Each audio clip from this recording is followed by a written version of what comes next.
Hey guys, I'm Erica and I'm the founder of PEP. So PEP is the Pet Education Project, and it's my job to educate you and inspire you to be animal heroes. Did you know that over 10,000 pets will enter animal shelters every single day? That is way too many. But you and I can change that.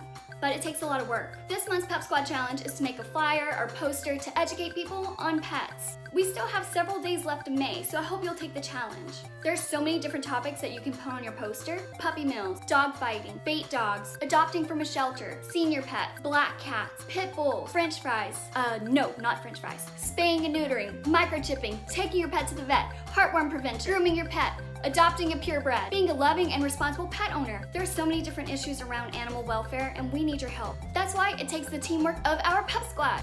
If you do make a flyer or poster this month, be sure I see it. Tag me, spam me, send me a message on Instagram or email me. I want to see those posters and flyers because I will post them on our Instagram. One more thing, don't forget to hug your cat today. Or not. Be a part of saving lives and be a part of our May Pep Squad Challenge. And don't forget, be cool, not cruel.